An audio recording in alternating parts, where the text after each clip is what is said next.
Welcome back to the Clicksuasion podcast. This is Michael Barbera for Behavioral Science News, Clicksuasion Labs, Pinehurst, North Carolina. Biannually, Clicksuasion Labs hosts a live event and records it for the Clicksuasion podcast.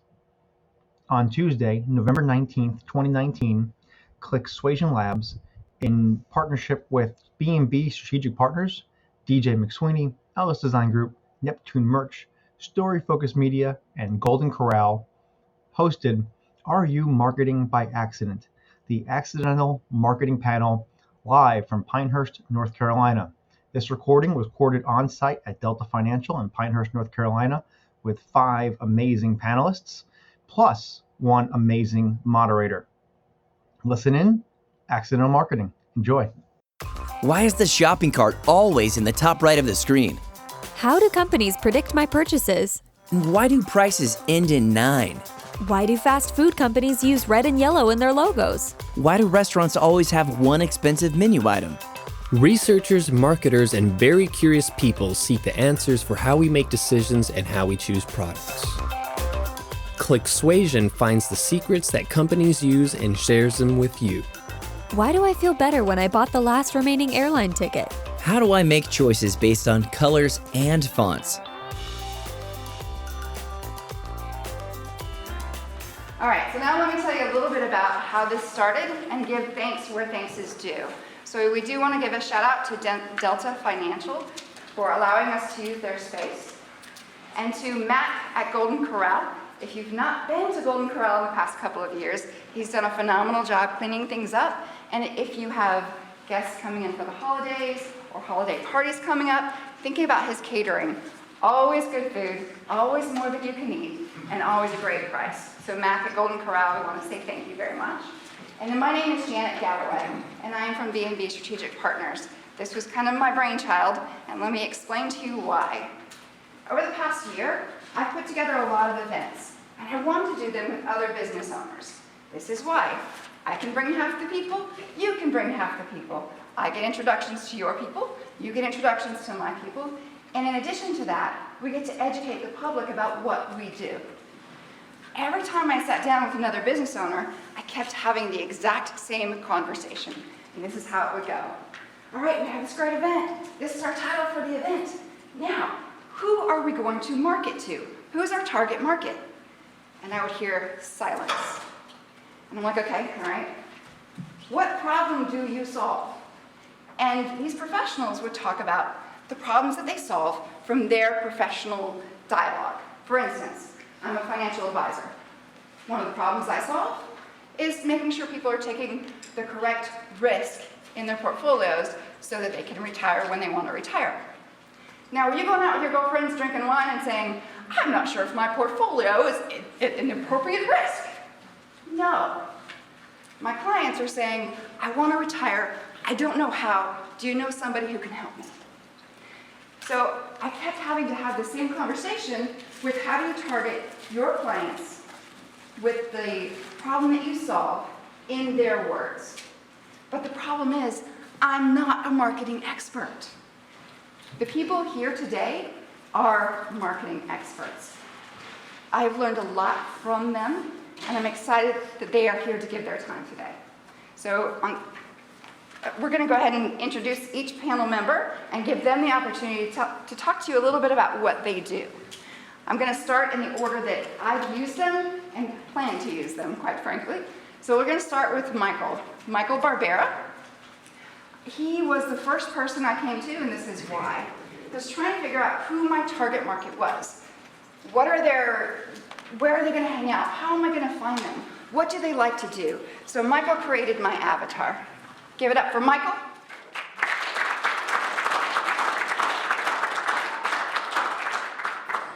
Everyone has a white clicker in front of them with a brown power button. Go ahead and click on that brown power button, and you should see a green light. So what do we do when we get a new piece of equipment? We test it. Let's go ahead to the test screen. So we're going to play a game called 4 Truths and a Lie. One of these items is a lie about me. Which one is the lie? Is it A, I was arrested in college for, which one is the truth? Was I arrested in college for streaking? Was I pulled over on the way to this event? Did I C, ride a motorcycle to the Arctic Circle? Did I D, win $12,394 in Jeopardy? Or E, did I drive the pace car during a NASCAR race? Which one is the truth about me? Which one is the truth? A through E. Right now you are judging me. What did this guy really do? Is he a fast driver? Did he get in trouble with the police today? Let's see. So the survey says most people say C, rode a motorcycle to the Arctic Circle, followed by E, drove a pace car during a NASCAR race. This is the very first time that the majority of people have got it right. I rode a motorcycle to the Arctic Circle. That is the correct answer. But what happened here is you judged me. You took a look at me and said, you judged my entire life based upon 30 seconds of me speaking and asked me to make a choice. So let's see how we judge consumer decisions. All right, you've had a really long day, you got some good rest. Now it's time to get up and get your day started. And in front of you on that kitchen table is a pile of mail from the day before. Ooh, which mail item am I going to open first? Do I open up A, the item from the U.S. Postal Service, B, the item from the USPS, C, FedEx, or D, DHL? Which item of mail do you open first? Choose your option, A through D. Let's see, what is your choice? Most people choose C, significantly, with 46% of people here saying, I'm going to choose FedEx. Why did we choose FedEx first? What's so awesome about FedEx? Does it cost more than the U.S. Postal Service? Does it cost less? Well, one, we assume it costs more, so it's like, you know what? Someone spent their time and energy to go to FedEx and send this package. So it must be more important. There's a color combination of orange and purple, two colors that don't traditionally go well together on the color palette, so it stands out. So FedEx says it's more important. So if you need to send something to a consumer or a client, what do you want to send it? FedEx, of course, because most of us here want to say, we're going to open the FedEx first. Let's look at some more decisions. All right, you now have to talk to somebody in customer service. Oh, you're dreading customer service call. I have to call them today, so I get on the phone and say, hello, customer service. Hi, welcome to Acme Incorporated Customer Service. How can I help you today? This person answers the phone. On a scale of A through E, miserable through ecstatic, how happy are you to talk to this person? On a scale of A through E, miserable to ecstatic, how happy are you to talk to this person?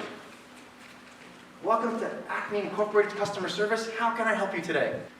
Most people choose C through D, so the scale skews towards the more ecstatic side. Okay, we're kind of happy. We're not fully ecstatic. We're like, okay, I can tolerate this. This is going to be an okay call. Now the person says, oh, I'm so sorry. I'm not the person that can help you with that. I have to connect you to Tom over in this department. Now how happy are you to talk to this person? A through E, miserable to ecstatic. Oh, I'm not the person that can help you with that. Let me connect you to Tom in this other department. And it significantly skews towards miserable. 70% of people say, you know what, this is not going to be a fun phone call. And now you finally get connected with Tom. Tom says, welcome to Acme, this is what I can do for you. And the phone disconnects and you go, Tom, you there? Hello? Now how happy are you? A through E, ecstatic through miserable. How happy are you? Tom, you there? Hello? Hello? How do we feel? 89% say A, they're the most miserable you can possibly be on this scale. So how does that change our perception of this business? So what happens is, how likely are you to buy something from this company? A, unlikely through E, likely. How likely are you to purchase something from this company after that customer service experience? And we see most people skew towards A and B, unlikely, with a total of 18 people, with almost 80% of people towards the bottom end of the scale and miserable. So these things kind of affect our perceptions of the business and how likely are we to spend our money with them. So let's say you've been researching a phenomenal TV to buy. You've done your Google reviews, you've done your due diligence, like, yeah, that's the TV that I want. So you finally get up and you go to Best Buy. And you walk into Best Buy and there it is. There's a 60-inch 4K television on the screen. That's the one I want to get. The salesperson says, welcome to Best Buy. What can I do for you?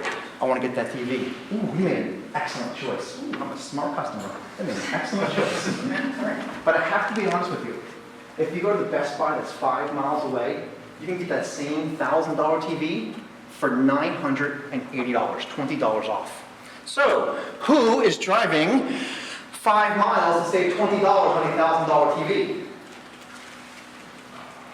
Who's driving 5 miles to save $20 on a $1,000 TV?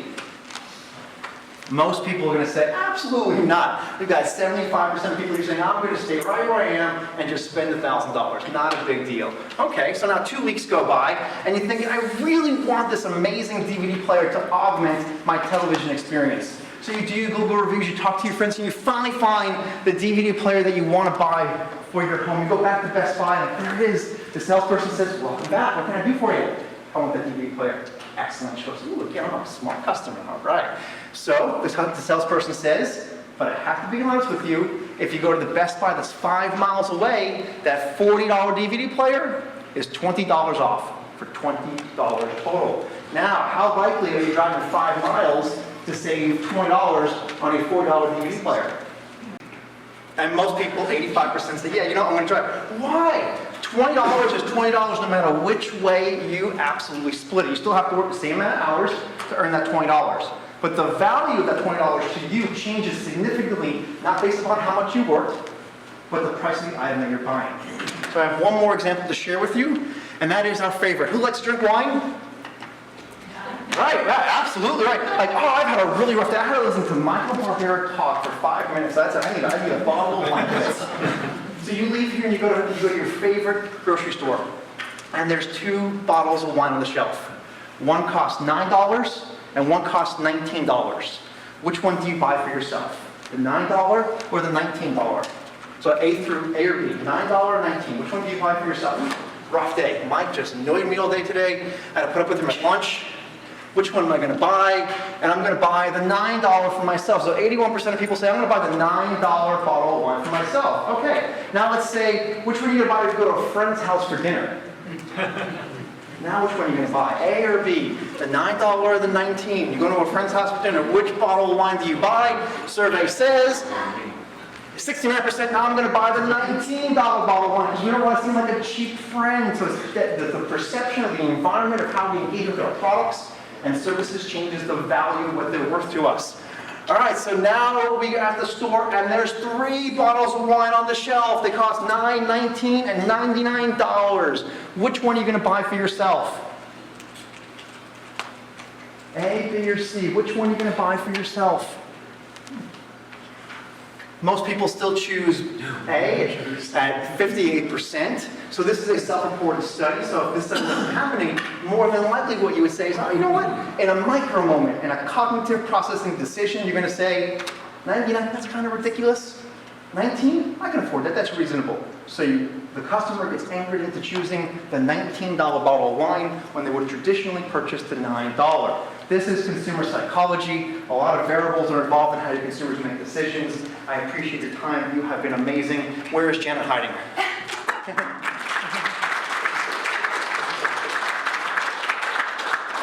Thank you, Michael. Isn't he awesome? Yes, yeah. So the next person I'm going to introduce you to is Donna Ellis. When I started my company, I was trying to figure out how to brand myself and what logo to use.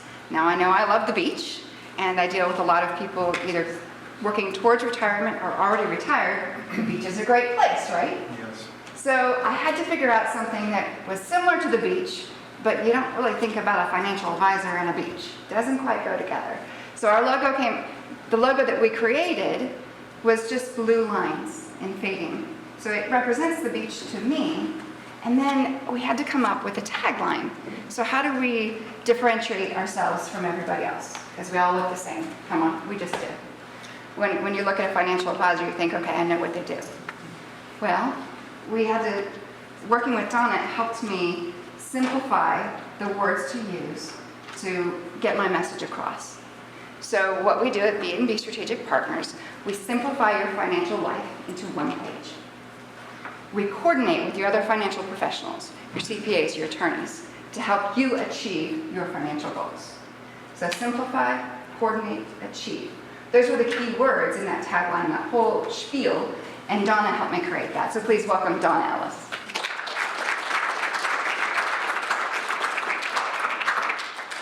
All right, so now I feel like I have a really hard act to follow. So I'm just going to step back a little bit and tell you just a little bit about me. I always wanted to be an artist. Love to draw horses. I'm a horse person, so it all kind of tied together. Went to high school and had a teacher there who was teaching art, and she said, why did you think about advertising design? And I said, that sounds really cool. And she was awesome because she kept pushing me in that direction and giving me separate projects to help my brain expand a little bit more. And then I went to the guidance counselor with my mother, and the guidance counselor said, you're gonna let your daughter be like the lady up in the attic doing paintings? How's she gonna make any money? And my mom, God bless her soul, said, excuse me, who designed the label on this bottle of water? And I was like, holy mackerel, Mom's got it. So with that said, I went to Moore College of Art in Philadelphia, and I graduated with a BFA in advertising design, and thought, okay, this is it. I'm going to be a designer, everything's going to be great, hunky-dory. Got my first job working in a life insurance company. What is an advertising designer doing in a life insurance company? Anybody take a guess? Designing life insurance policies. Oh, wow, super fun, right? Yeah, well, after about 6 months, I was like, yeah, enough of this stuff, and I went to work for a small design studio and found out what it's like to run your own small business. And in particular, found things that you shouldn't do when you're running your own business. So then I ended up deciding, okay, time to have children, grow up, be a parent. Went to work for the Franklin Mint. How many people have not heard of the Franklin Mint? Okay, most of the young people here. So the Franklin Mint was pretty big back in the 80s, late 70s, 80s, 90s, and what they did is they decided to do collector coins. And that was their big foray into the direct mail, direct response business.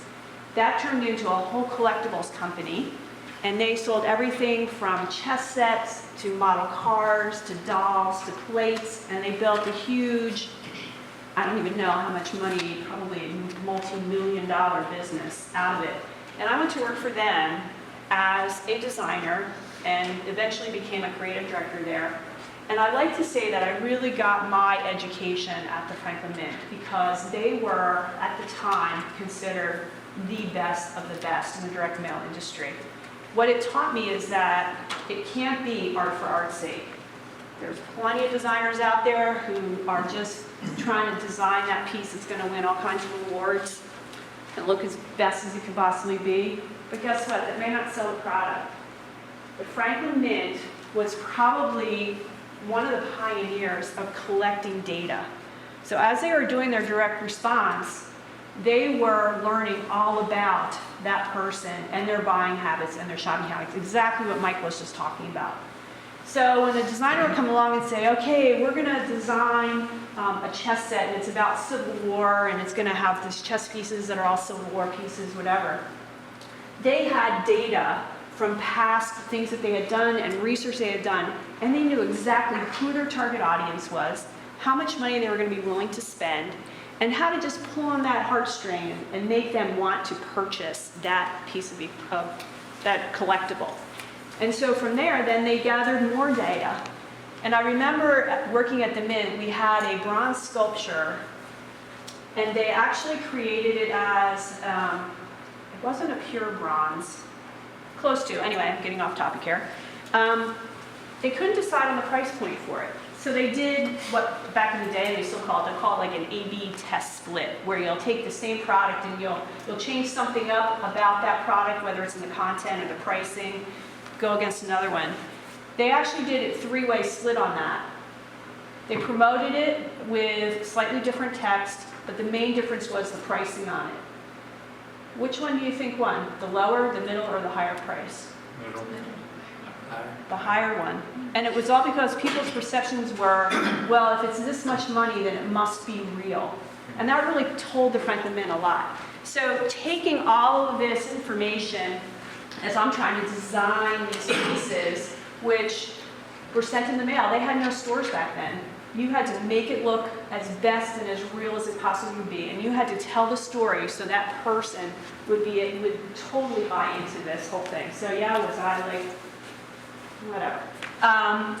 What it all boils down to is that I learned how important the marketing aspect is in advertising. And so what you'll see as we go forward in today, some of the questions that we'll be presenting to you will sort of help you understand a little bit better why it's so important to be super organized, have a plan, understand who your audience is. Just as Michael was saying, if you know that information, then whatever campaign that you do is going to be probably more successful. So, thanks, Jan. Thank you, John.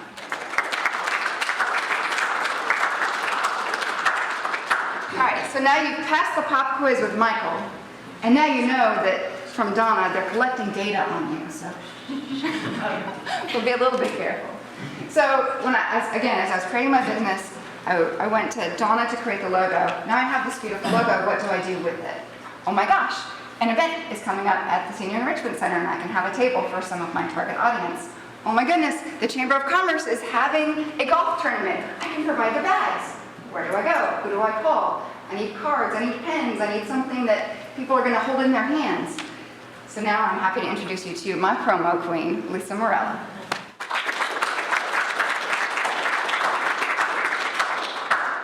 Okay, well, let me just begin. Yes, I'm going to tell you a little bit about myself because I feel like it's really important that people know who I am, because my clients work with me because they know who I am. I'm originally from Arkansas. I married at a young age and became a military spouse and started traveling the world with my husband.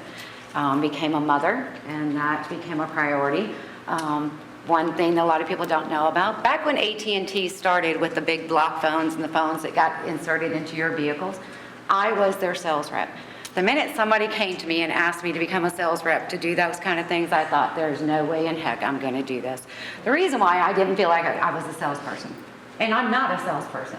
I am not your traditional salesperson, but what I knew I was good at was working with people. So I took the challenge.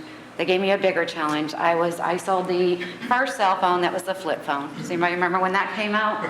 I'm kind of aging myself a little bit here. But that's when I knew I loved what I was doing. I was able to meet with people, meet with new potential clients, but yet friends. I made so many friends in that as a military spouse, when you are moving every 2 years, it's really difficult to keep changing your lifestyle. And there's a few years after that, became an opportunity to where, I wouldn't say an opportunity, I was pregnant with my third child.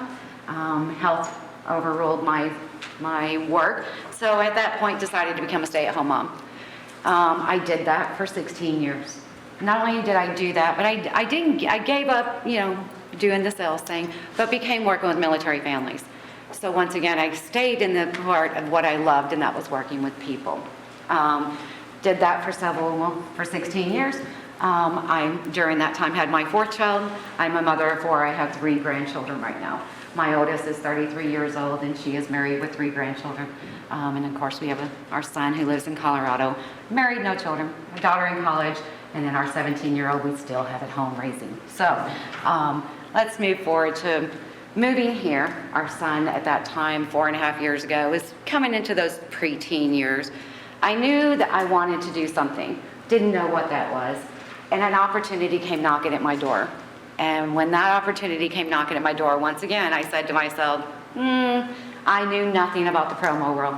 I knew nothing about the print world. I had no clue what I was getting myself into. So decided to take the challenge, jump into it.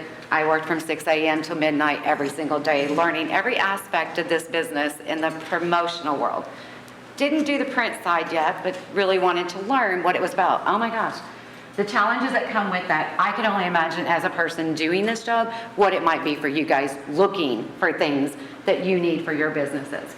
And that could be anything from your signage to your having a convention coming up and you need something to get your name out there just to hand out. Who doesn't love free stuff? Everybody loves free stuff. But it wasn't about the sales for me, once again. It was about the connections with the people I was making as my clients were now reaching out to me, telling others about me, and it just blossomed from there. Recently became more of, that's where the promo queen came in. That name was given to me about 2.5 years ago by a group that I am in network with, and it kind of stuck. I do have a license plate that says it. It's in my office. I'm waiting to make that a DMV thing. But moving forward to today, here I am. Everybody needs this. Everybody needs advertisement for their business. Even if you're not handing it out, you need print. Everybody's doing print in your offices. I'm not sure who you're going through, but if you don't know what you're looking for, if there are a million different paper stocks out there, You know, there's a million different products out there. And one pen, let's just say you want a pen. Do you realize there's about 99,000 different types of pens? 99, that's a lot of pens for you to go searching for the one that you want. But I become such a pro, somebody actually will send me a picture and I know exactly where to go find that pen. That's how good I became at what I do now. So when my clients reach out to me, they trust me that I'm gonna go and find what they need and make it look great for them to make their businesses look great. So, thank you. So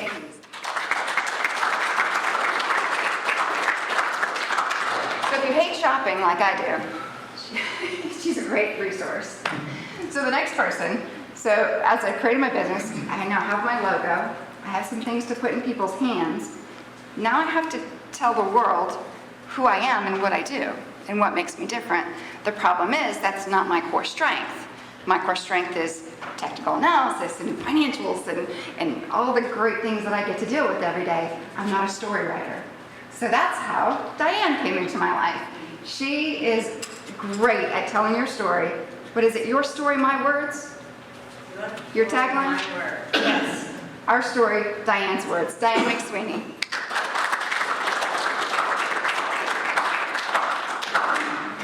So I have a story to tell. No surprise there. I'm a golfer, and on the golf course I went to a clinic a few years ago, and who did I meet but Janet? Janet's a golfer, you may not all know that. And she's a financial planner, and I just spent 20 years producing prospectuses and shareholder reports that she handles every day of her life. So instant synergy. So with that being said, I'm from Boston, and I have spent over 50 years in the printing and publishing business. I started in a small family-owned printing business when I was 10 years old, and worked my way through to eventually working for the largest printing company in the world, R.R. Donnelley. I obtained a couple of degrees in printing and in business in between. And as I mentioned, the most recent 20 years, I worked in an in-house agency for a financial service company producing prospectuses and shareholder reports. Recently, I expanded into freelance writing last few years, and I love it. It's fun telling the story and helping you express your story for your business.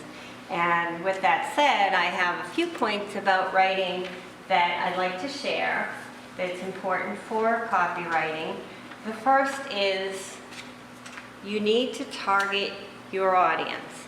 And you'll hear us talk about who and how to find your target audience. But once you do, speak to them. And if you're a lawyer, you can use all the legalese you want if you're selling to lawyers. But if you're selling to the general public, you need to speak to the general public. Lose the legalese, plain English. The second point is be concise, effective, and honest. And you can say important things in just a few words. I have one quick example for you. It is a very rare event. It is the rarest of events. You like the second one better. It feels better, doesn't it? It's more poetic. That's what I like to think. My third point is you want to evoke emotion.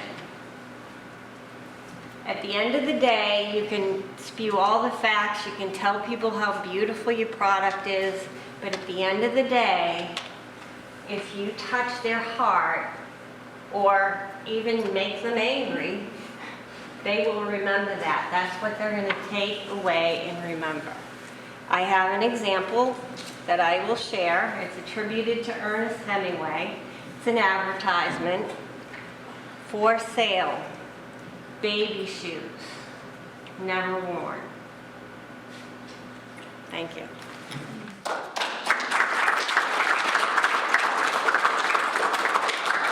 Thank you, Diane. For those of you who don't know what a prospectus is, it's that like 30-page packet you get every time you invest in something that's in your mail, and it generally ends up in the trash can with a lot of legalese. So, so you can appreciate the transition from the technical writing that she used to do to the story writing and the importance of every single word you use to describe the service that you provide and the problem that you fix with what you do. So the next one I'm going to introduce, I haven't used him yet. He's on our calendar for next year. I've seen his work and it's excellent. And I've seen some of the videos that he's created and the stories that he tells, because much to Diane's point, people don't buy a product. They buy you. They want to do business with people they know, they like, and they trust. And how do you tell that story without going to a bunch of networking events and making sure you talk to everybody face to face and then remember them the next time you run into them 6 months later? You talk to somebody who can actually help you tell your story. Your story is a good one. You start a business for a reason. You were passionate about something. What was that something? Again, you're not necessarily good at selling yourself, but you're good at what you do. So stay good and stay focused on what it is you're good at and you do, and hire others who have their strengths. So John Vaughn, he's Mr. Storyteller. How many of you have kids? What's the kid situation here? All right, about half maybe. So imagine you're tucking your kid into bed. You got him in there, got the covers pulled up. He or she looks up at you and says, Dad, Mom, your phone's going off. He looks up at you and he says, Dad or Mom, he says, tell me about your favorite statistic. They don't say that, do they? What do they say? What do they say? Tell me a story, okay? And that's because stories are powerful. Stories grip, right? We remember stories. And it doesn't change when we get older, right? We still want to go to the movies. We still want to read books. We still remember the stories we're told. And so I spent about 15 years in the insurance industry. And though it's a great industry, got a couple of insurance agents here, it wasn't very fulfilling for me, okay? Like, at the end of the day, I was still talking about insurance. And I'm a creative guy. I wanted to tell stories. So I was like, how can I tell stories, which is a really creative endeavor, and be in the business world at the same time? Like, those two things really don't seem to go together. So I created a business. I was like, all right, well, I can't find a job that fits that criteria. I'll just make up one. And so I created a story-focused media. So I created a story-focused media. And so basically the idea behind story-focused media is just as those stories that we connect with on a creative level, I thought, well, businesses have those stories as well. You know, businesses have a story to tell. And if you can tell your story, you will connect with your customers. And if you can create that connection, they will come to you as opposed to your competitor. They will pay more money. If you can tell your story effectively, you can charge more because the perceived value will be more. Which is better, Mac or PC? Yeah, okay, I'll be honest with you, it depends on who's using it, right? Like, it doesn't matter. Like, it depends on the story you've told yourself about that software, right? What's a company that tells such a good story that they've convinced people to tattoo their brand onto their body? Apple. And what else? There's another one. Harley Davidson, right? Harley Davidson is a freaking awesome motorcycle that I'm going to brand it on my arm. It's so awesome. That's such a cool story. Is Harley Davidson the best motorcycle? No. Indian was the best motorcycle. I don't know if you guys know what Indian was. They went out of business of coming up. Guys will tell you Indians were the best motorcycle. They didn't tell the best story. Harley has told the best story and has thrived. And so that is kind of the whole idea behind Story Focused Media. I do video. I create videos to help businesses tell their story, but really, it's about the story. You can do it in any medium. You know, you can do it written, you can do it talking, but it's just all about telling that story. And at the end of the day, I want to connect with people, and I want businesses to connect with people. And that's what Story Focused Media is all about. And I hope you guys can learn about how you can tell your story. And it can be a story about yourself. If you don't want to talk about yourself, you're like, well, I work for this business. It's not really my story, it's the business's story. We can tell the story of the business. Or it can be about the product. Maybe it's something about your product that, hey, we get this product from Africa, we bring it in, we do this, our workers do this. What we can tell us, you can tell a story about anything you want. It doesn't have to be about you necessarily. It can be about anything. I was going to do this later in my questions, but I was in Columbia store the other day, and I was checking out, and I saw this on a bag, and I'm holding up this bag here, I don't know if you can see it. On it, it says, my story. So I immediately grabbed it and read it, and it says, my story. It says, I'm made in the U.S. out of 75% recycled plastic, including all of the polybag material from Columbia Sportswear Distribution Center. That means I'm lean, green, and ready to be recycled again. They literally told you like a piece of information I would have never paid attention to just by labeling it my story. So it can even be just information that you want to pass on to your customers. It's not selling, they're not selling me anything here. But they are, right? They're telling me about the brand, they're telling me about the story of Columbia, they're telling me they care. At least that's the story they want to tell. And you can do the same thing. Like I said, it doesn't have to be anything big. It can be very little bit of information. So that's all I have to say, and we'll move on.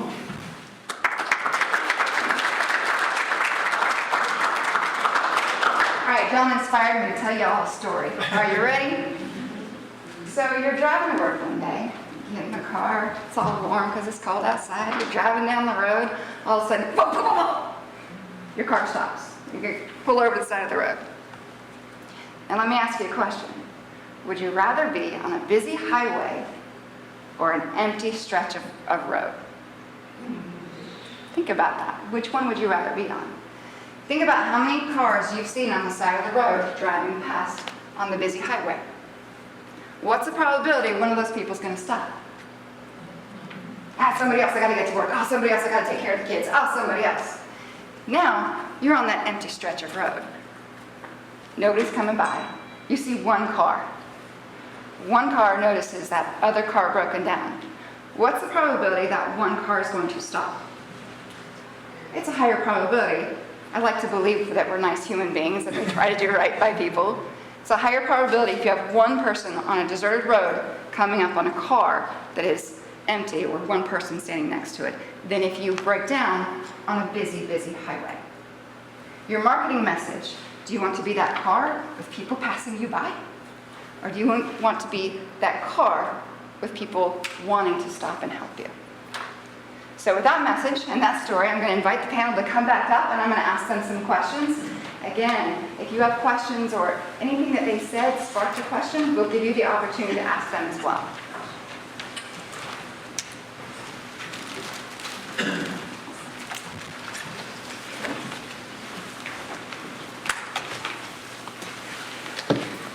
All right, we're going to put Michael Barbera in the hot seat first. You ready? All right. I believe the technical name of your field is behavioral economics. Could you explain behavioral economics? Behavioral economics is a fancy way of saying that microeconomics and applied psychology got together and had some babies. So what it is, it's behaviors, barriers, and benefits. So the benefits, we like to be entertained, we like to have a good time, we appreciate value. The behavior is we like to go to our favorite social media platform and scroll until we're entertained. The barrier is the content itself. It could be your friend's content or it could be a business's content. Let's use two scenarios, A and B. Scenario A, you're scrolling down your favorite social media platform and you come across a video and it automatically plays. More than likely you're going to stop. Okay, I'm going to watch this video. It's entertaining.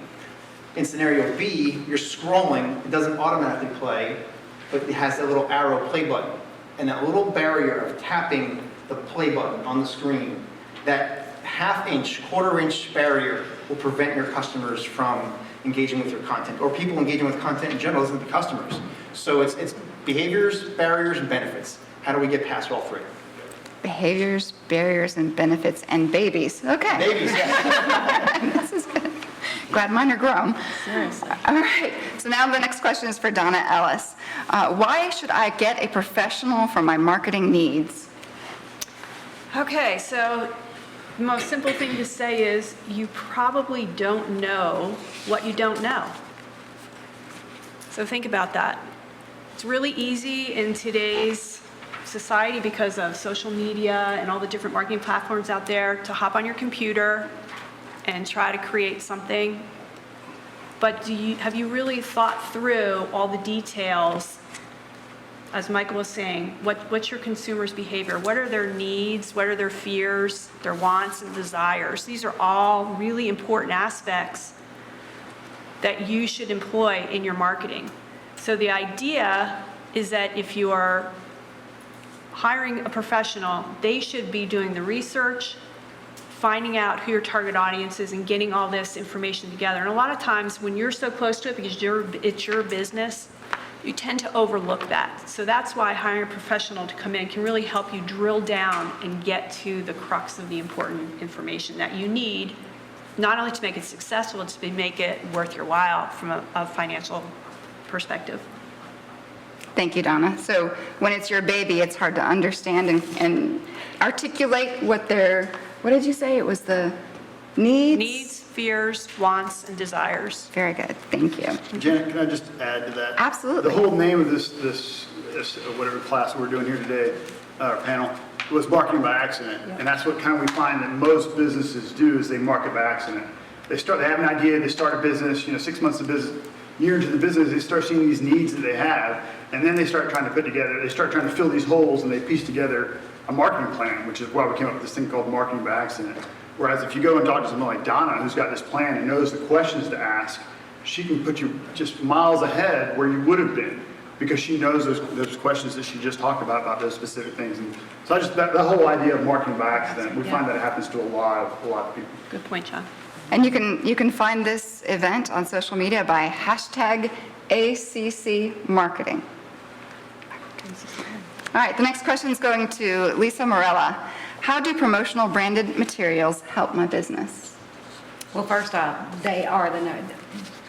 getting your name recognition out there is the number one thing when you're trying to promote your business. I always looking over some statistics between what's 4 of the top name businesses that you can think of that have done an amazing job, that no matter, even if they didn't have their name on it, you can say, I know that business. You've got Coca-Cola, established almost 25 years ago. The only time they changed their logo was twice. It did not work. It failed. And then they came back to it. Nike. If you didn't have the name Nike but you saw the swoosh, you knew it was Nike. Amazon is another one. Apple. If you didn't have the Apple symbol. They've taken a brand and they branded it everywhere, from signage to giveaway. Let's go back to Coke. How many things is Coke branded with its name on? Nike, all of that. The importance of first finding the logo that stands with your business that you can relate to, then you just put it everywhere. You hand it to everybody. Anytime, anywhere, you can get that out there. And it really doesn't have to cost a lot of money to do this. You can find ways to do this, and that's where I come in, because I have access to so many different avenues with so many different vendors that I work with to help brand your business to get your name out there in the best way. Branded materials is the quickest way to get your name across in a lot of different avenues. Thank you, Lisa. I will tell you, my daughter's birthday is the same day as mine, which was last week. And I bought her gift, and then I was like, okay, I can put this in a gift bag, or I can put it in something that she's actually going to use again. And I had a cooler from a golf tournament I had gone to, and so I put her gift in a cooler. It was a branded item promoting the nonprofit that the golf tournament was for, but she's going to use that again. So I thought that was kind of cool. Yeah, good way to expand it. So, John, this one's at you. So how will telling my story help with pricing concerns? All right, so I like this question because depending on the type of person, when you talk about story, sometimes they think it's kind of fluff, like that's nice. That doesn't really help me sell my product. It doesn't create revenue. And so I like to share a story using this harmonica. This harmonica is a pre-1950s, and I think I'm saying this right, M. Horner harmonica, made in Germany. It's a 10-hole. It's called blues harp. It's tuned to G. Those are all the facts. And you can get it on eBay for like less than $40 all day long. So that's the facts, and that's the price. Now, what if I told you that this harmonica was my grandmother's, and that she used to play this? In fact, when she was a kid, she grew up in a very strict household, and she wasn't allowed to sing or dance or play music in the house. So she would sneak out to the outhouse and basically play in the outhouse. And then she got in trouble out there. And she told me that story. I'd never heard that story before. I was like, wow, Grandma, I didn't know you could play the harmonica. So she went and got this very harmonica, and she played it. And it was the first and only time I'd ever heard her play this harmonica. And then she passed away, literally like 3 weeks later after I heard that. And so now, what would you think the value of this harmonica is? Priceless. So when I tell you that the story you tell literally changes the value of your business and or your product. So it's not fluff. It literally can change the value of what you sell. So to answer your question, the story you tell literally can change the value. Can I add something to that? Please. When I first came into this business, because of all the different things that I can do for my clients, I called John. I'm like, how can we get this? And a client of mine sitting right there made the best story. Most people didn't know what I do. When you say marketing specialist, they're like, well, you know, what is that? John took what I did and created what that video is up there along with some others, so all of you can know exactly what it was I'm doing for my clients, which I thought was huge and has been a huge benefit to my business. So, All right, well, thank you very much, Lisa. All right, now we're going to open it up to the audience. Do you guys have some questions? Come on up. Please introduce yourself first. Oh, you got it, sorry. No? I'm Austin Duke. You're from Fayetteville, Sisto. This is when I got a question for Dr. Barbera. I'm a huge fan of the psychology behind marketing, something as well designed as removing that play button and how that will suck you into a video I never intended to watch. What are some of your favorite examples of well-engineered marketing, media, websites, or campaign? What's something that you can think of that someone's doing right? That's a great question. So the most persuasive, influential marketing campaigns or designs that come to mind are one, casinos, because you don't have access to the outside, the doors, clocks, auction. The environment is designed to keep you engaged in spending money. Timeshare sales situations where your back's facing towards the door and you can't see it, so you don't have an easy way out, you're kind of trapped in there. Those are very persuasive environments, but you have an adverse experience once you leave. Like, oh, did I really have a good time at the casino? Did I really want to buy that timeshare? So you have regrets. So the experience has a significant downside, although the sales portion of at the time sounded really good or was effective. Let's put it this way. You are driving down the street, like, oh, I really need to get fuel for my car. And you see a sign that says $1.99 for gas. Woo! Slam on those brakes, pull into that fuel station, and you start fueling up. $1.99. All right, got cheap gas. This is going to be awesome. So you start filling up, and then you finish filling up. You put the pump back into the machine, and then the little screen says, "See cashier for receipt." Ooh, I heard some audio reactions just now. It's painful when, as the consumers don't want to walk 40 feet to go get a receipt. That changes the whole experience. So you're excited about the price. You were not so happy about having to walk 40 feet. And yet you have those two emotional responses when you've never actually used the product yet. That answer your question? A little bit. Is there a company you can think of or a media platform who's doing it really well? And just briefly why? What makes it so good? Can I answer that one? Yeah. All right, so I'm going to ask you all a question. What company is Mayhem? Allstate. Does everybody know? Okay, so like I hardly watch TV at all, but it seems like whenever I do, there's a Mayhem commercial on there. And you know what? I think they do a fabulous job of telling that story of what you're going through when you have an insurance issue, and they're there to support. So I really like things like that where the name recognition is really strong. Like most of you knew who I was talking about. So you can't say that was a bad choice on their advertising agency's part. I think television is very powerful, so the question then becomes, okay, for smaller businesses who can't afford national TV primetime spots, how do you get that same kind of name brand recognition out there? And you'll probably hear more about that as we go. Does that help? Yeah. My name is Denny Gore. I'm with Diversified Logistics Solutions, and I have a very specific problem open to anybody. Ooh. So just 20 seconds or less, I teach very specialized logistics education to special operations within DoD. That's the background.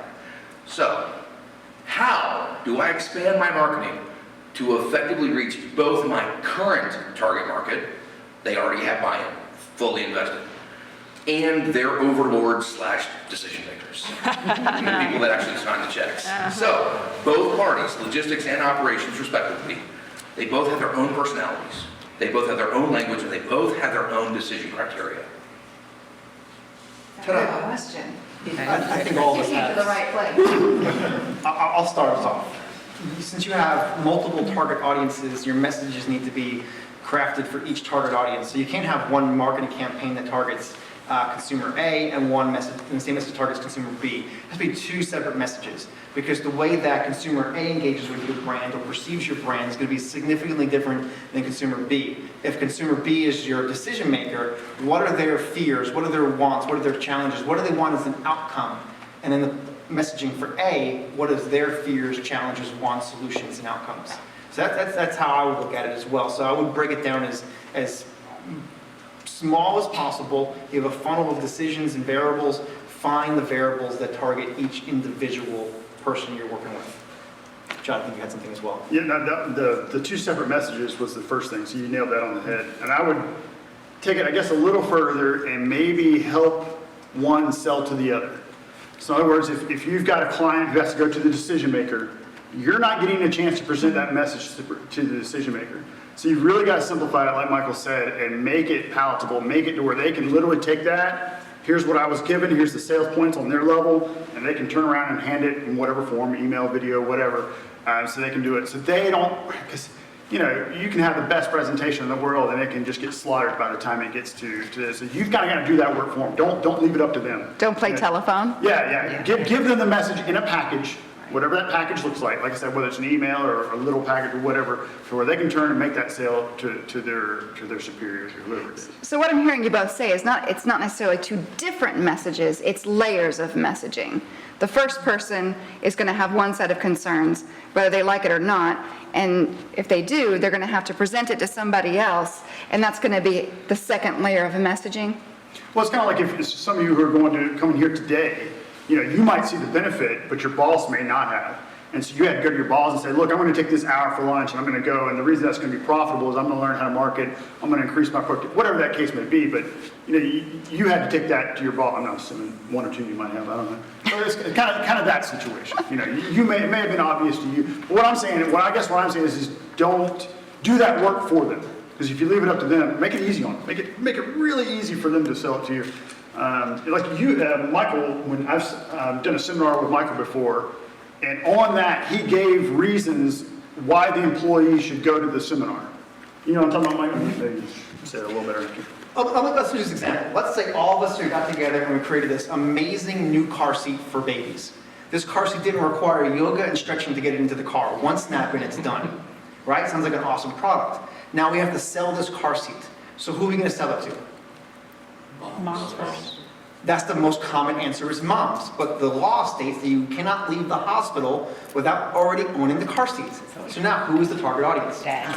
Expecting mothers or dads. So we're looking at a timeline. We're backing it up a little bit. We're going in reverse. So now, in a traditional North American family, when you have a male and a female, who is the primary decision maker for the safety of the child? Mother. The mother. Who is the primary decision maker for the financial decisions? There's arguments here. Who makes the financial decision? The breadwinner. The breadwinner. So in that scenario, you have one product, one household, two decision makers. Right. To answer your question? Awesome. And I'll just add real quick, I know we're running out of time here, but the other thing too, to take that all a step further, is I think it's really important to understand who your target audience is and when the best time is to reach them. And how the best way is to reach them. Like, are they getting emails at a specific time every single day? You want to make sure your email gets to them then. So, you know, the who, what, where, when, why all comes into play. Hi, Liz Gorley from Impact Wesleyan Business Society. I got a question about experiential packaging, okay? So in any product that you have, you're going to have packaging, whether it's virtual, digital, or whether it's physically a packaging. But it really plays an essential role in selling your product. Mm-hmm. So I want to ask you, what are some maybe like 3 key concepts that you play into how you package your product? Whether it be a service, whether it be an actual product, or whether it be something virtual. A good example is Nike. They create an experience with their packaging, particularly in their shoe department, right? They have different kinds of boxes, they have different colors, and sometimes they even include a story about that specific pair of shoes. Mm-hmm. So if y'all could talk about that, that'd be great. I did not plan that question when I happened to bring this today. Just saying. For me, being the type of business that I do, because I have hands-on, like from packaging all the way up to promo. But when I want to get my name out there too, let's just say I'm meeting with Mike McKinney here and we're possibly a chance for a new client. I'm not there to sell you. I'm there to help you with the service and what he may need. But I want to leave him something behind that every time he touches it, feels it, uses it, it's going to be, oh, well, there's Lisa again. Oh, well, you know, maybe I'll call her back. But like this right here, this is a great tool because when my clients open this up, I'll just take a few of these out of here. That's not what they're going to get. When they open this up, these are just little things. This is what they're going to get. Let's just take out some of the things in the box. It's okay. Really cool, and I threw them in here because I actually forgot I threw them in there because these are really cool. But this is what they get. I mean, for me, when I leave there, this is what they're going to get to keep with them. So they have a notepad. They also have sticky notes and a smaller notepad, but also a pen. So every time they use this little product, guess who? And it doesn't have my name on it. It just has my branding. So every time he uses it, he remembers me. And it's gonna, you know, that's how I like to give little things to my potential clients and sometimes even my clients that I'll just go and meet them and bring them some good little goodies to leave behind. Like for instance, these nice little pens. You think they're just pens. One's a highlighter, one's a pen. But the cool thing about these little things is they actually have tabs in them. So if you ever somewhere, you know, just to have on hand in your meetings, these I thought were really cool, just to showcase. But things like that for me, leaving something in their hands that they will remember me when I'm done, along with video and emails. That thing. I'm going to try to answer from a different perspective here. So, first of all, if you're doing any kind of packaging design, this is again where digging down, researching, and understanding where you're going to be selling it is super important. Because even though you may, like I did packaging years ago for W.L. Gore & Company for their clean stream filters, which go into their shop vacs. So the first question is, okay, where is Lowe's going to put that packaging? And unless you know where it's going to be, if it's going to be middle shelf, right in front of your face, easy, then your sell might be a little bit different than if it's stuck in the very bottom somewhere else. So I think talking with who you think your distributor is going to be is really important. As far as it becoming an interactive thing, you know, back in years ago when QR codes came out, that was a great way to have people be able to get more information about what your item would do. So that's an interaction that you could get them to go in. In today's digital society, there are so many awesome, neat things to do, but color is really important. What's going to attract someone? As Michael was talking earlier, why did you pick that FedEx package that was sitting on your table with 10 other things? Color plays a huge role in that. So again, packaging, how the color works is really important. So there's so many different aspects to packaging. That's a whole different creature, really.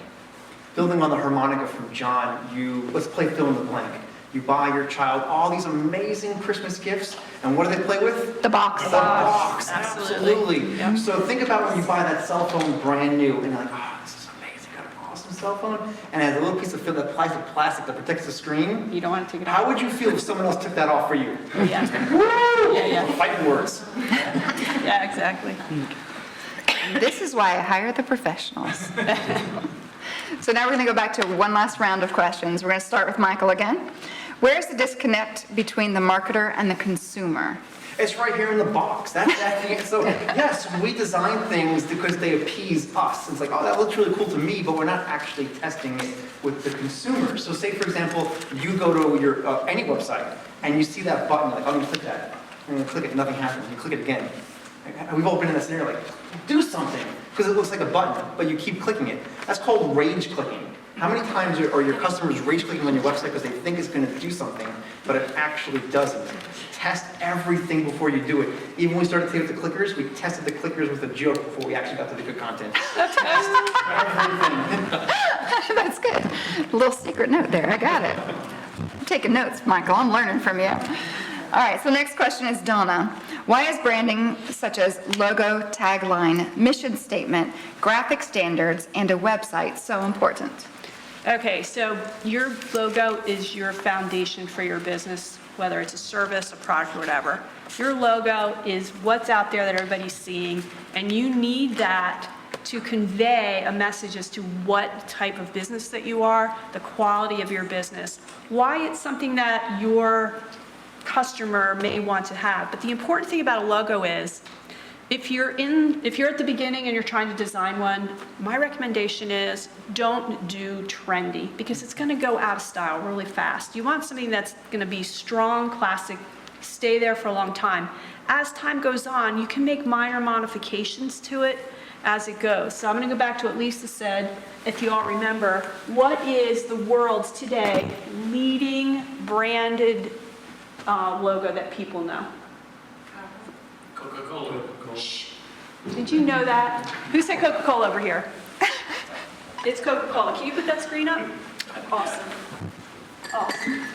Coca-Cola it is. Yeah, that was my business partner shouting out from the back. He knew the answer. Folks, right? This is sort of back in the old days, old time look. This screen up here will give you a really good idea. So Coca-Cola started over 130 years ago, and you can see how it's progressed. They've made minor changes until what?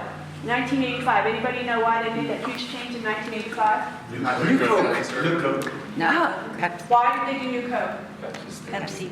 Pepsi was like beating them out, and Coke was like, oh my gosh, we gotta do something. So they went and changed their formulation, and they said, okay, we're gonna make a whole new look. So they did New Coke. After 2 years, it was a dismal failure. Their market share was going even lower. So they went back to the same old classic. So I just wanted to show this because I think this is a really good example of how you can update your logo, make it more current, but at the same time it still has that brand recognition. And that's the important thing about your logo and branding. Recognition builds trust, builds loyalty, and you want people to keep coming back to you. All right, thank you, Donna. Good job, Scott. Sodas up to the crowd. You're not getting those back. I heard him say thank you, though. He was grateful. You have to ask if he wants to share. All right, the next question is for Lisa. Lisa, why is it better to partner with a professional branding specialist rather than doing it myself? Well, first off, if you're doing it yourself, I want you to really sit back and think about how much time you are spending, or you have an employee spending, looking up, researching, trying to find what you're wanting, what's going to work best for the what avenue you're trying to get it out to. When you partner with somebody who has that expertise, they have all the knowledge. They have all the first-hand connections with every vendor. They have avenues that you wouldn't even know about. They get first-hand knowledge of the new things coming out on the market before anybody else or before it even hits.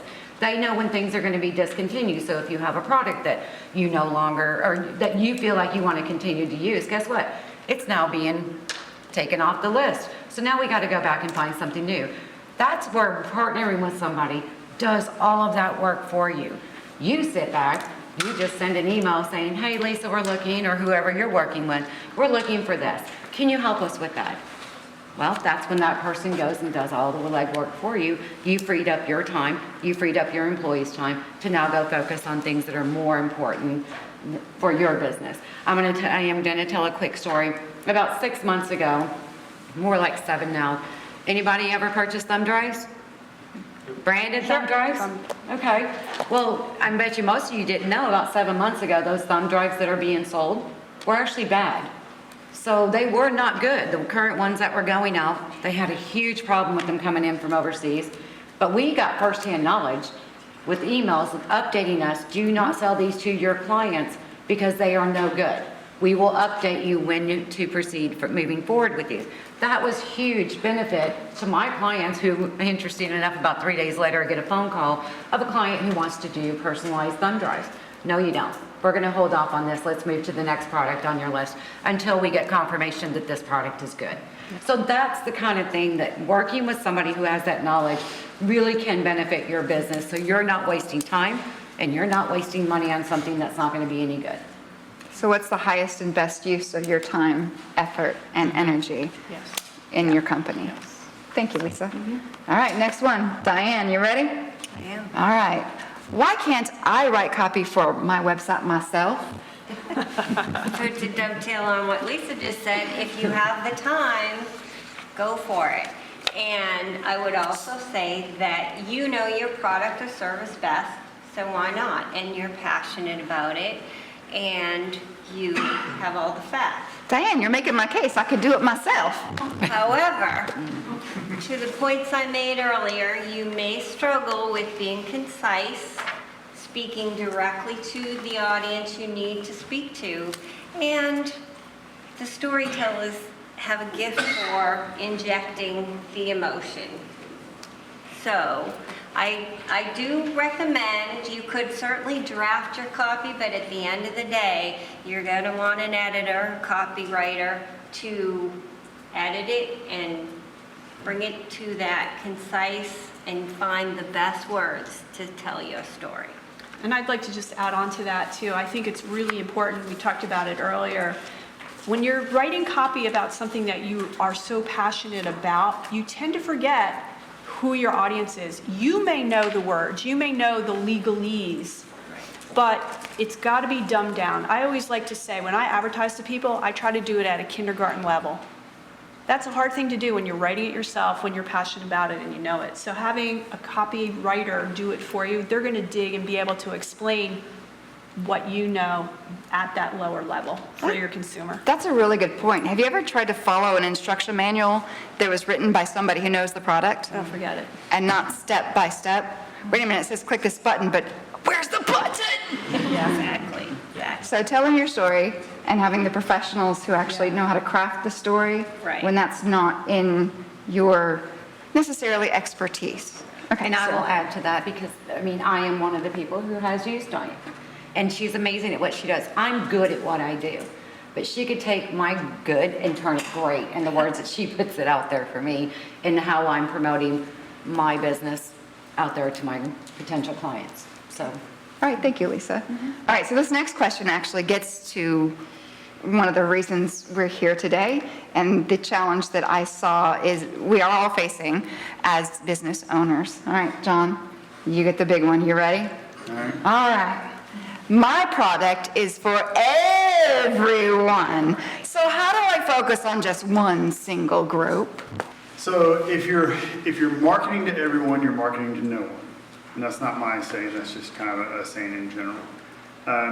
You've really got to know who your market is. And I don't know if this is the best story or not, but Bruce Lee, when he came to America, he wanted to open up his own martial arts schools. And all the martial arts schools at the time were focused on traditional martial artists. And it had to be done a very specific way, and it had to be taught to only certain people.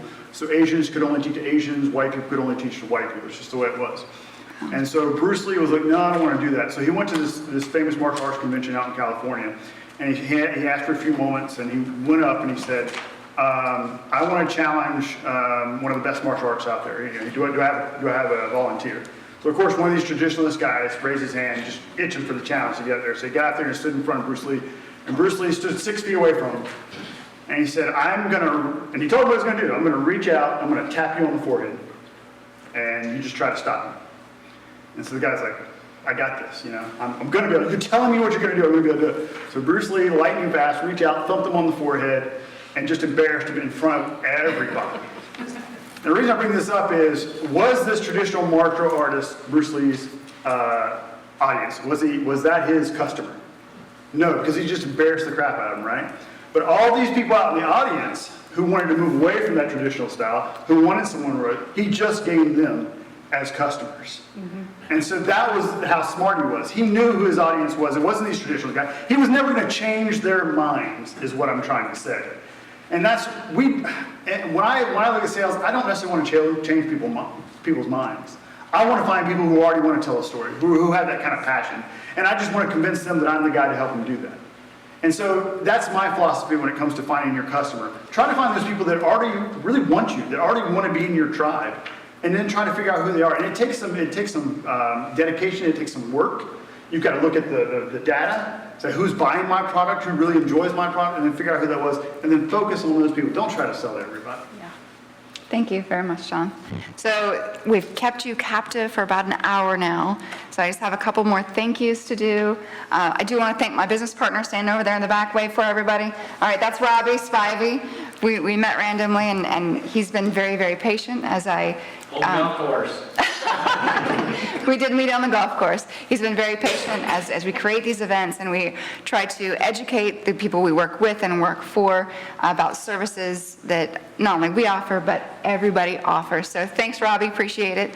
I also want to give a shout out to Michael Barbera and his team who are here recording this for a live podcast. I'm going to do something that he told me not to do. So hashtag, yes, that's the old person putting two fingers on top of the other fingers. Yeah, hashtag ACC Marketing. Is that right? ACC Marketing to find this on social media later. And thank you, lastly, but definitely not least, well, okay, two more people to thank. Thank you, everybody on the panel, for giving your time and expertise. Really appreciate it. And thank you, business owners and professionals. Thank you so much for coming, because without you, this would be an empty room. So thank you very much. Appreciate your time. Thanks for listening to Clicksuasion. Subscribe to the podcast, read our research, and get in touch with us at clicksuasion.com. You can also find us on Twitter with the handle @Clicksuasion.